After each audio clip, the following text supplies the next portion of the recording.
amount of mana, and then use usually Peer into Abyss to draw most of the deck. And the deck wins through Jace, which can be found using the 4-mana Jace, which wins The if you have no Lab library Maniac cards Jace, left in your library. The Labman Jace, yeah. Niv Visit Parun. Okay, cool. And there we go. Oh, and Niv Visit Parun is coming out. That's also another win condition. But turns out dealing one damage as I was saying, turns out dealing one damage every turn is really good. Not to mention that it triggers off opponent's instants and sorceries.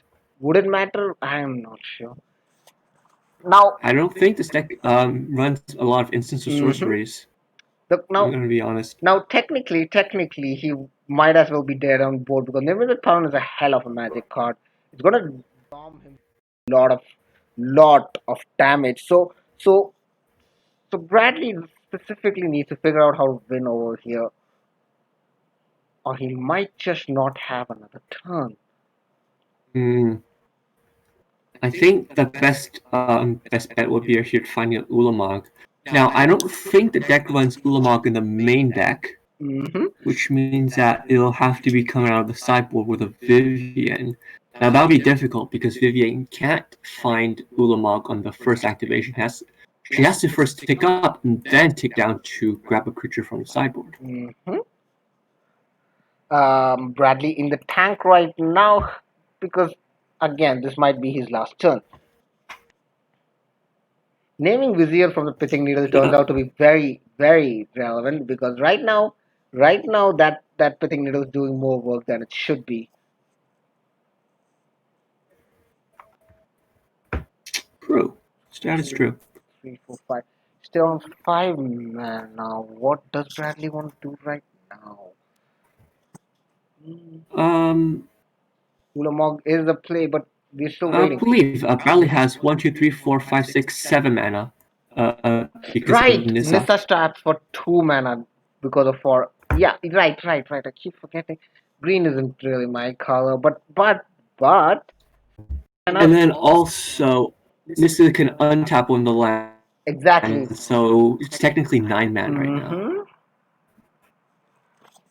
Kind of a lot. Right. I don't think I've answered your question yet, Dragon Fodder. So the deck runs Fae of Wishes, which grabs any card from any non-creature card from the sideboard and puts into hand. So with Fae of Wishes, it can ensemble a bunch of combo pieces such as Jace, the Labman Jace, and also Peer into Abyss, which draws half the deck. So basically, that's one of the 2 win conditions. It's either Jace or Niv Visit, and looks like Niv Visit out on the board.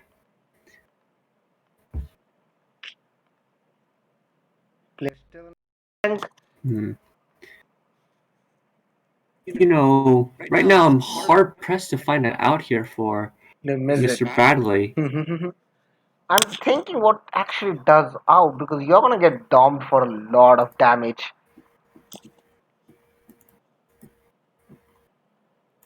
It plays a forest, increasing his mana count. So he found a rhyme. Yep.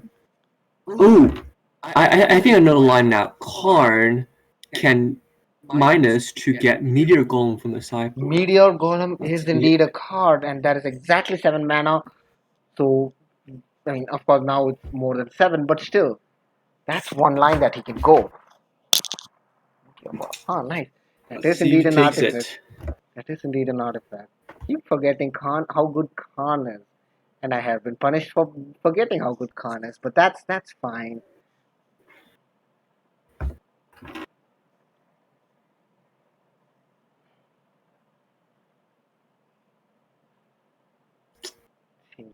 Bradley Thinking still in the tank. Thinking is still on the stack.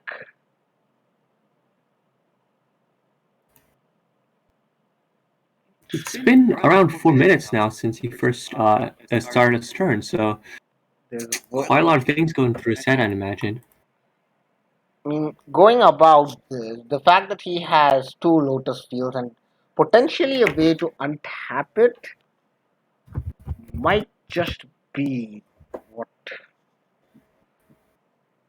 scares him. Another hidden strength. into a cipher is kind of scary. What else? What else? There's a lot. 1, 2, 3, 4, 5, 6, 7, 8, 9. 2, 3, 4, 5, 6, 7, 8, 9, 10, 11.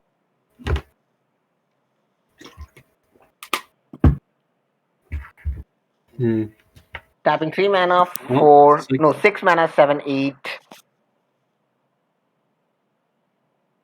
To cast Voracious Hydra. 8 mana Voracious Hydra, which gonna fight if missed it.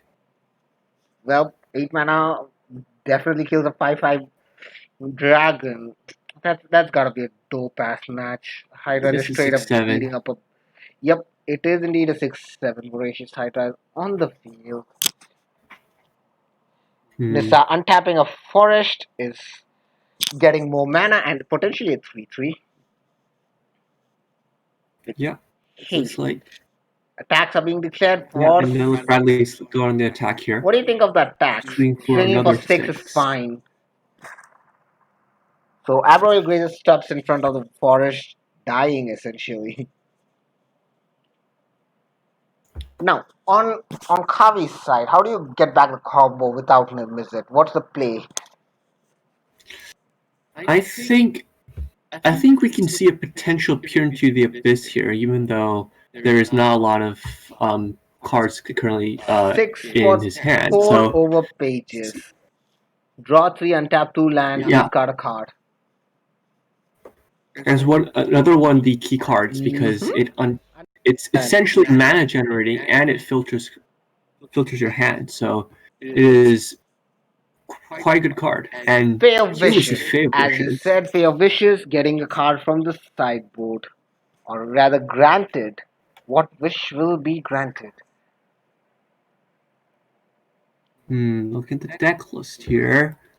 Omniscience, Dig Through Time. We might see Wilt actually. Wilt can destroy the artifact Pithing Needle, which will unlock Vizier of the Tumbling Sands. And the moment it unlocks the Vizier of the Tumbling Stand, he has a combo going on, right?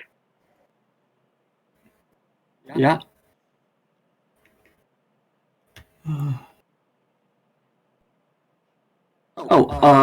I forgot to mention another card that is in Kavi's sideboard is Enter the Infinite, which is a 12 mana sorcery that reads draw cards equal to the number of cards in your library and then put a card from your hand back onto the top of your library, which essentially draws an entire deck, which allows you to instantly win with Blind Chase. Yeah, exactly. Usually it is played after Omniscience, which allows you to play cards from your hand for free. Kavi in the tank for a bit. This decision needs to happen now because theoretically there isn't a world where he's untapping, is there? That's 6, 7, 8, 9, 10, 11, 12 damage, 13, 14 damage if he doesn't use the mana dogs, which is basically lethal towards Kavi. So Kavi needs to win here, or it doesn't look good. Well, not necessarily, I think, because in Kavi's sideboard is an Anger of the Gods, which deals 3 damage to each creature. Or we can get Dig Through Time, which is also a quite interesting option.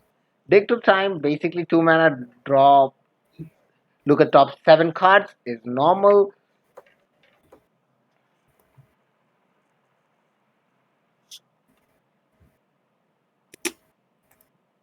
If Kavi is lucky here, he might just get a double Demonic Tutor. Double Demonic Tutor, now that sounds interesting.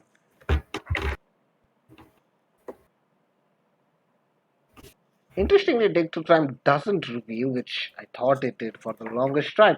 The lack of fetch lands in this format has made Dig Through Time considerably fair and balanced, more than it should be. Well, if anything with health can be called fair or balanced, but and he's in fact casting a Fair Wishes because he realized that he needs Abroil Grazer comes on the plate with just enough blockers to not die. Interesting. So he has bought himself another turn, which is as good as it gets in every combo deck. I don't think actually. I kind of doubt that he actually has another turn because Vivian can take up, Con can take down in order to get some really crucial pieces here. Like For example, Meteor Golem, exactly. or as I've said before, and maybe Any creature that deals with any of the any blockers creature. is already a problem. What do you think of the attacks on Bradley's side? He swings with everything, I assume.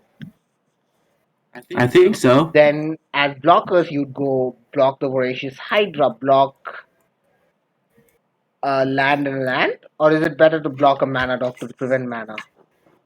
Because mana dogs definitely die to a Vizier of the Tumbling Stance. I don't, since the land has Vigilance here and also taps for double mana, I don't think the mana is tight here. So I think the best play would to be block both lands and Voracious Hydra, but Voracious Hydra does have Trample, which makes it a bit more difficult. This card has Trample. Yeah, this card has Trample. Voracious Hydra on the Invisible was probably the best decision made in this entire game. Thought a lot about it though. Bradley on the tank right now. So taking down Khan is the best option right now, is it not? I think so. Khan can certainly get some haymakers from the sideboard. Another interesting option I see here is Sky Sovereign Council Flagship. When it enters the battlefield, it deals 3 damage to any target. And is a 5-mana vehicle that has crew 3. Exactly. And when it attacks, also deals 3 damage to any target. So killing off the Vizier of Sands actually sounds very good. It's actually really interesting that they didn't Kavi didn't go through the play that you spoke of, which is to deal with the Pithing Needle, essentially unlocking Vizier of Tumbling Sands. He definitely had a reason to go about it. But right now he's probably dead on both. Who knows? Brad, closing up the game. The question is, how will he manage that? I think the problem with Kavi he had was that he didn't have any cards in hand that he could effectively use with all the excess mana. So Dick through Time has to find some action spells. But unfortunately, it doesn't seem to find any. Interesting to note, the next turn Thespian stage will copy out a Lotus Field perhaps to get 9 mana or something. That's basically enough. Thinking on the stack.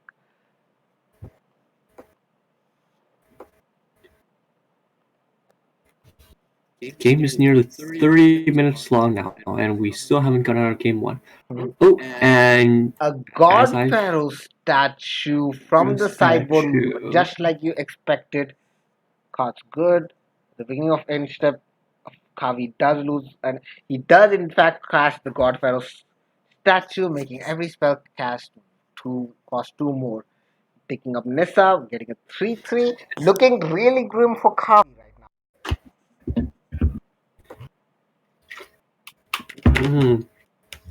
Looks like essentially that Bradley has got it under control. It's super difficult to combo off now.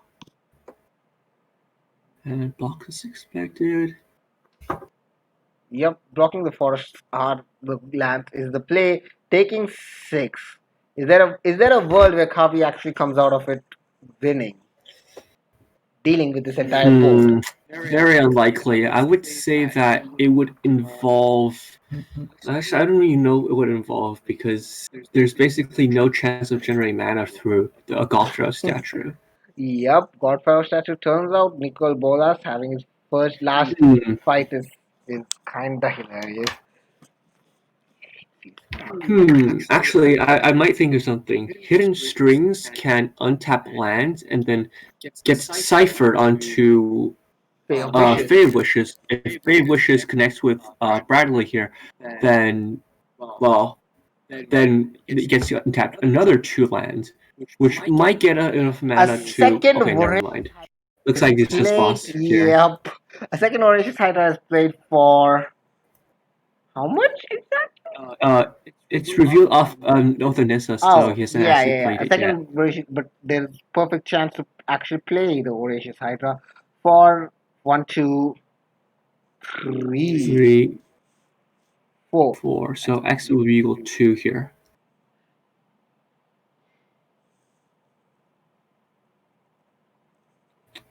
Yep, 3 damage was assigned because of the forest that it blocked, and the Voracious Hydra chomps up the fairy in the air.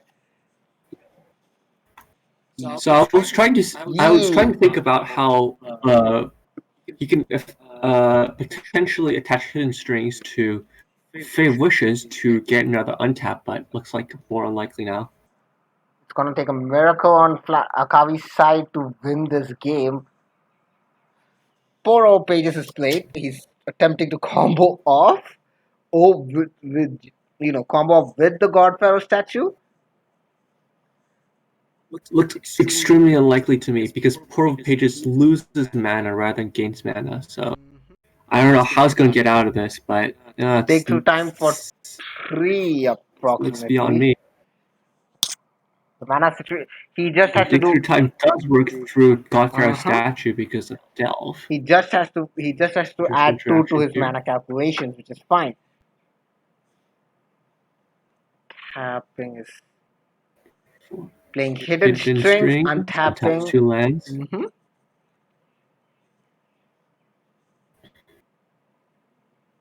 Interestingly, he's not gaining any mana out of the hidden strings, which kinda feels bad. It does. And there's the concede by Kavi. God Pharaoh statue turns out stops the Lotus combo faster than you can say, oh no, Nickel Bolas. Well, either ways, what are the sideboard what do you think are the good sideboard options for either of the players? I assume that both of the players are playing wishboard sideboards.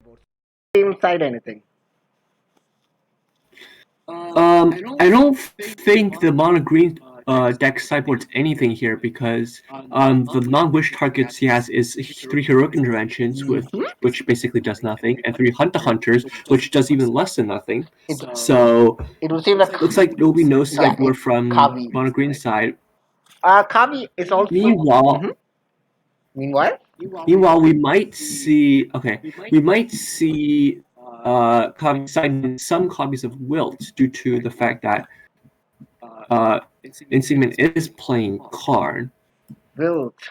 Wilt is actually a really interesting card. Sideboard here because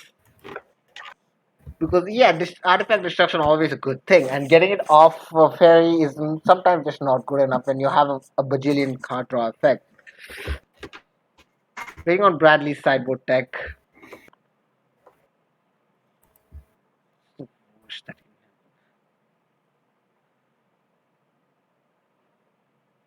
Interestingly, the fact that the 6/7 and the Hydra's put in a lot of work last game.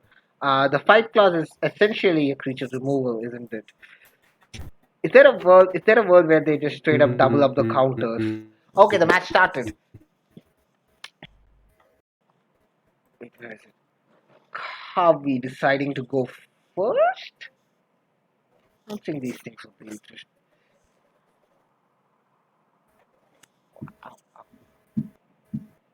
No.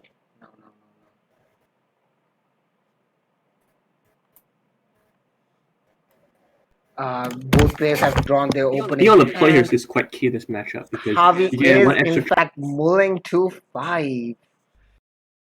It's kind of harsh, but that deck just needs to keep combo pieces. As London Mulligan has shown up, you just need. If you have the right cards, you might as well win.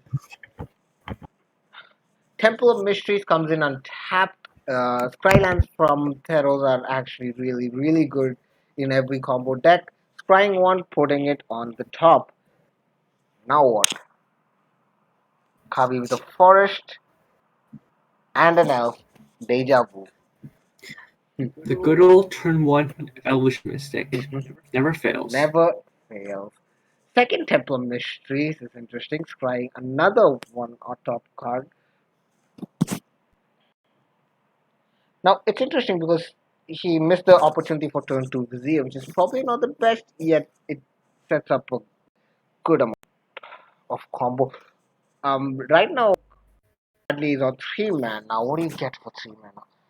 Tapping 2 of them to play Wolf Wolf Hello Haven. Haven.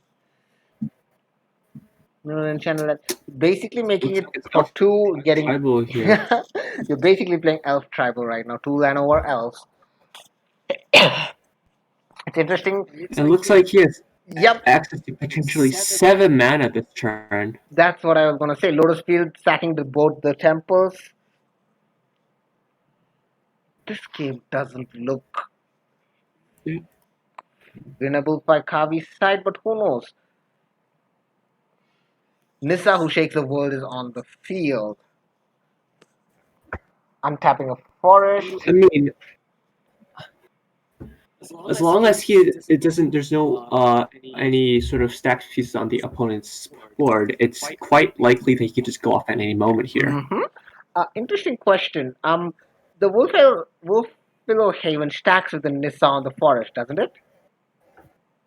It does. So that's 3 mana from that one forest. Cool. Testman Shade is played. A very sad set. It could have Testman Shade nonetheless.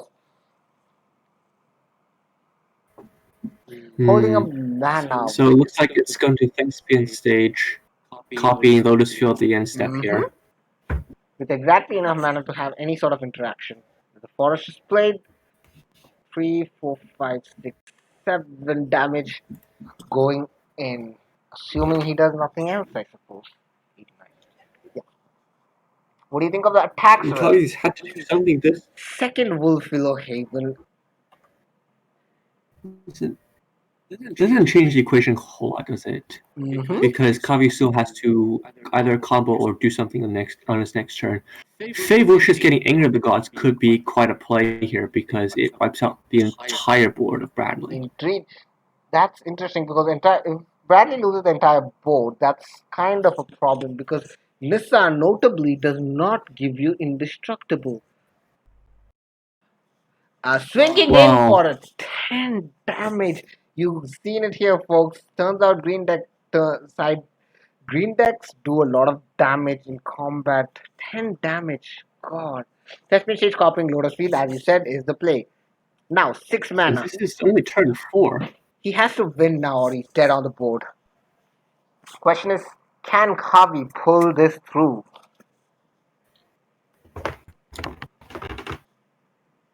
Three mana. 3 mana. No. Consulting a sideboard here. Probably looking at that one Anger of the Gods. Quite temptingly, but I don't think it's actually the play because he can sacrifice Wolf Willow Haven to get 2 wolves, but to get 2 wolves, yeah, which would still be lethal. Fay of Wishes, getting Anger of the Gods. He does get Anger of the Gods. I think that Bradley has lethal next turn. No, that's as long as they don't misplay. Yep, casting for Anger of the Gods, exiling a bunch of cards is fine. That being said, Wolffield 2 wolves is still like 4 damage. Oh no! Actually, Wolffield Haven can activate only during your turn, so that is not enough for this turn. That buys him 1 extra turn, but that's it. Just 1 extra turn. That being said, for a combo deck, 1 extra turn can mean the difference between life and death. Kavi right now swinging back. Vivian is played. This is the sideboard Vivian, isn't it? Yes, it is. Yep. And GG's. GG's on either side. Kavi conceded to the Vivian. With this, there was no chance on dealing with the Vivian and the Nissa at the same time. As you see, the game match goes to Bradley, who will be advancing to the top 4. Thank you for everybody who who watched the stream, who went with us on this journey of a Storm player and a Green player. This has been Kami and Mac. DirtyMac. DirtyMac. DirtyMac signing off. Bye-bye. Bye.